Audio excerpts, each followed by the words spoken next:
प्रार्थनेने दिवसाची सुरुवात केली कारण काल 68 आलेला. आज मात्र आला 68.5. डोक्याला हात लावण्याची परिस्थिती आली कारण 0.5 वाढून माझं बीपी जवळपास 50 ने वाढवलंय.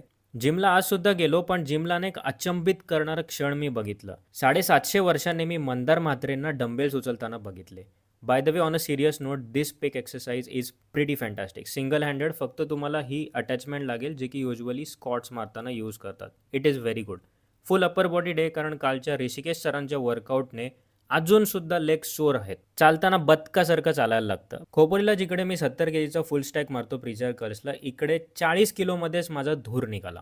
आणि त्या मशीन्सच्या वेगवेगळेपणामुळे वेगवेगळे रेसिस्टन्स प्रोफाईलसुद्धा असतात. त्यामुळे एखादी मशीन या जिमला इझी जाते, दुसऱ्या जिमला डिफिकल्ट. बाकी वेट वर खाली होत असलं तरी बिस्किटं, वड्या सगळ्या आपल्याला पडतायत. त्याचा काय वांदा नाही. बाकी झिराड या गावातील गणपतीच्या आरतींना टाळ वाजवण्याचे अनडिस्प्युटेड किंग माझे पप्पा आहेत. पण मी मात्र निर्लज्जपणे सगळे पेड्यांचे आणि मोदकांचे बॉक्स बघत होतो, कारण मी त्याच्या व्यतिरिक्त करूच काय शकतो. सासू सासरे घरी आलेले, मस्त पनीर टिक्का वगैरे बनवलेला, पण आपण काय पनीर फ्राईड राईस खाणार. पेडांब्याला अक्षू, आजी आजोबा सगळ्यांना भेटलो आणि घरी जाता जाता 2.5 दिवसांचे गणपतींचे विसर्जन बघितले. मग मांडव्याला आलो, सीन एन्जॉय केला.